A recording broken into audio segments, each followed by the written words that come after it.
국회에서는 대통령의 임기 마지막 시정 연설이 있었는데요. 연설에 대해서 여야의 반응은 극명하게 엇갈렸습니다. 국회에 나가 있는 취재기자 연결합니다. 김수강 기자. 네, 오늘 국회를 방문한 문 대통령을 두고 더불어민주당은 역대 민주화 이후 가장 많이 국회를 찾은 대통령이라며 추켜 세웠습니다. 또 시정연설에 대해선 그동안 문재인 정부의 성과가 조목조목 잘 정리됐다며 호평했습니다. 반면 국민의힘은 자화자찬 일색이라며 혹평했습니다.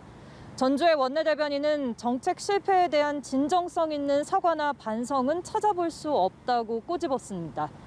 오늘 연설이 진행되는 동안에도 여야 신경전은 계속됐습니다.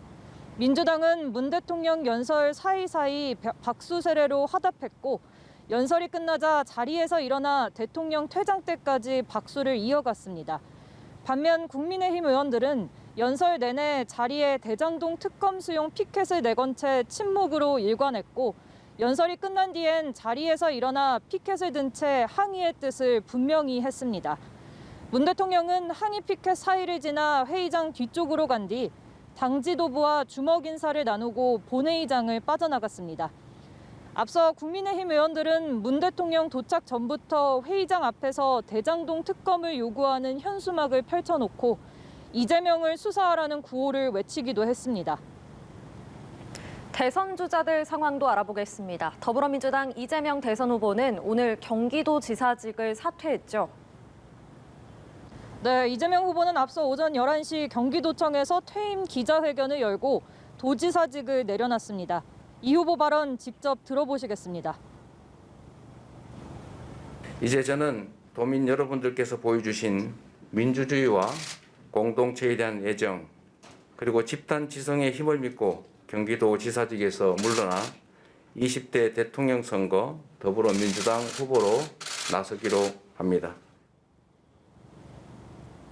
이 후보는 주어진 지사직 임기를 끝마치지 못한 데 대해 송구함을 표시하면서 새로운 대한민국과 공정한 나라로 보답하겠다고 밝혔습니다. 이 후보는 내일쯤 대선 예비후보 등록을 한 뒤 모레쯤 문재인 대통령과 면담을 진행할 것으로 관측됩니다. 자, 야권 상황도 알아보겠습니다. 국민의힘 대선 경선 후보들 오늘은 충청 지역을 방문해서 합동 토론회를 개최했다고요. 네, 국민의힘 대선 경선 후보 4명은 오늘 오후 5시 반부터 충청권 합동 토론회에 참여합니다.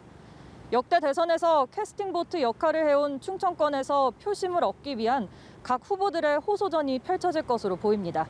오늘 토론에선 선두 다툼을 벌이는 윤석열 후보와 홍준표 후보 사이에서 치열한 공방이 오갈 것으로 보입니다. 두 후보는 주말 동안 상대의 부적절한 언행을 모은 이른바 막말 리스트를 내놓으며 쉴 틈 없이 치고받았습니다. 이를 두고 유승민 후보는 자신은 막말 논란에서 자유로운 후보라는 점을 강조하기도 했습니다. 한편 원희룡 후보는 오늘 오전 대검찰청을 방문해 대장동 의혹과 관련해 이재명 후보를 고발했습니다. 지금까지 국회에서 전해드렸습니다.